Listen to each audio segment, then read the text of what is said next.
Thor, the god of thunder, is one of the most well-known and powerful characters in Norse mythology. The arch-enemy of this great warrior god is Jormungandr, the feared serpent monster that encircles the realm of Midgard. This giant serpent is also known as the Midgard serpent or Midgard worm. Jormungandr is the son of the god Loki and the giantess Angerboda, and brother of the great wolf Fenrir, and Hel, queen of the dead.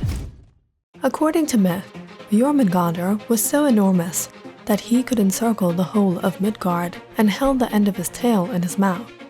This is one of the first examples of an Ouroboros. As a result of it, the surrounding earth received the name of World Serpent. Jormungandr was always depicted with darkness and a pitch-black background where no living things in peace existed. Only the monstrous serpent in his own world, where upcoming dangers were unpredictable. However, Jormungandr was not always as enormous and dangerous as he is depicted. There was a time when Fenrir, Jormungandr, and Hel were living with their mother in Jotunheim, realm of the giants.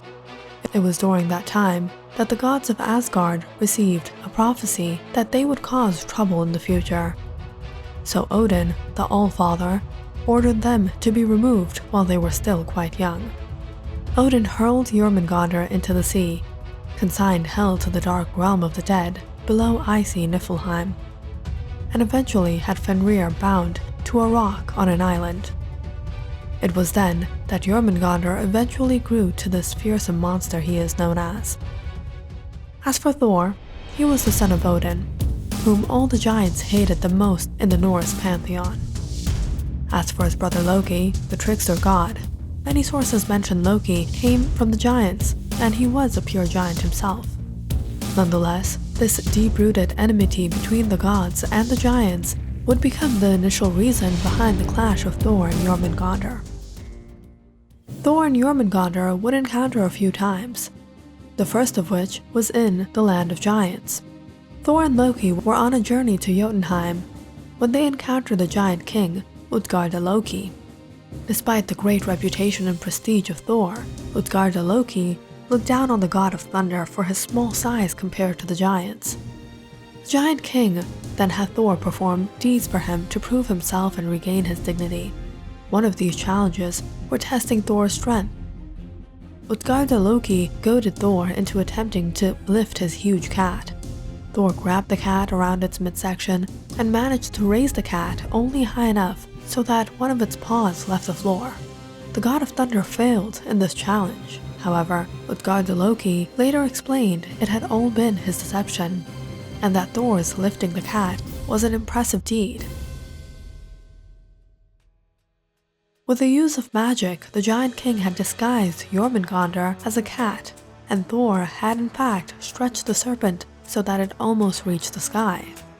Many watching had become fearful when they saw one paw lift off the floor. If Thor had managed to lift the cat completely off the ground, he would have altered the boundaries of the universe. However, by the time Thor comes to know of the king's deception, it was too late to seek his revenge on his mortal enemies. This was the first encounter between Thor and Jormungandr, and perhaps the incident that truly ignited a fire within Thor to win against him. The second encounter with Jormungandr happened while Thor was on a fishing trip with the giant Hymir. It all began when the gods arranged a lavish feast with Aegir and Ran, two gracious and hospitable giants, unlike most other giants who were enemies to the gods. Aegir and Ran dwelled beneath the sea. They offered to host the banquet, but only if the gods could provide them with a kettle big enough to brew mead for all of the invited guests. Of all the beings in the 9 worlds, the gods knew there was only one person who owned a kettle so large, the giant Hymir.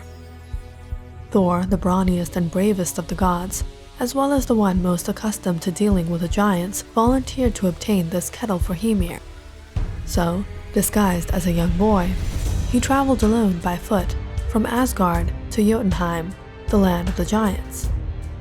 Upon arriving to Jotunheim, it was late in the evening, and Thor needed a place to stay for the night. To his luck, he came upon the house of Hymir, who welcomed him and offered him shelter. That night, Hymir slaughtered 3 bulls for provisions for the two during Thor's stay. The giant was shocked and dismayed, however, when Thor ate 2 of the bulls in one sitting to assuage his legendary hunger. Because of this, Hymir was irritated. Hymir grew angry and said they would need to go fishing in the morning for the next day's food. At dawn, Hymir got up and prepared himself to go fishing. When Thor saw this, he quickly got out of bed and asked the giant if he could come with him. Hymir said, "What help can I expect from you? You're so young and so small. You will probably freeze to death because I'll row very far out to sea." Hearing this, Thor, who was very short-tempered, wished to slam his Mjolnir into Hymir's skull and slay him, but gathering his composure, he calmed down as he wanted to use his strength elsewhere. Thor replied, "I will not stop you from rowing far out to sea, and it might as well be you who will freeze first." Thereupon, Hymir agreed, and the two set about to prepare for the journey. It was then that Thor asked, "So, what sort of bait are we going to use?" Hymir replied, "Go get your own bait, little boy." So Thor went off, looking for some bait, until he saw a herd of oxen belonging to Hymir. Thor caught the biggest one and ripped off its head and took it with him down to the boat. Hymir was already sitting in the boat when Thor got down to the shoreline with his bait. Seeing his ox head in Thor's hand, he was now more irritated than ever at this rash youngster, but hoped his strength and daring would be of help on the fishing trip and didn't say anything. Thor jumped onto the boat and sat down towards the stern and took 2 oars and began rowing. After a while, Hymir said, "Okay boy, we're at my spot now. This is where I always fish." It was here that the giant, to his delight, caught 2 whales, but it was then that Thor continued to sail, saying, "Let's go further out, there will be bigger fish out there." But a while into sailing, Hymir started to grow fearful and demanded that they row back at once, as he knew well Jormungandr lurked below these wild waves. "I think we should stop here. We're already very far out, and it's dangerous to go further out to sea," he told Thor. But Thor didn't listen and kept rowing the boat further out. Finally, he dropped the oars and cast his line into the water with the ox head, where it sank to the bottom.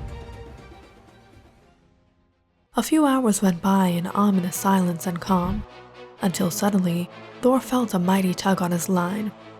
As he reeled it in, a violent rumbling shook the boat and whipped the waves. Hymir grew pale in fright, but Thor persisted, pulling up his catch. His feet were planted so firmly in the bottom of the boat that the planks gave away, and the water began pouring in. At last, finally, the serpent's head came above the water, the hook in his venom-dripping mouth as he stared right at Thor. It had swallowed the ox head, but the hook had dodged itself into its gums, and the serpent moved back and forth in pain. Thor held onto the line with all his strength to get the serpent under control, but it pulled so hard that Thor's feet were pushed through the bottom of the boat. Thor slowly began to pull it up towards the boat when Jormungandr began to spit poison after him. At this point, the giant Hymir had crawled up in the corner of the boat, completely pale and shaking in fear.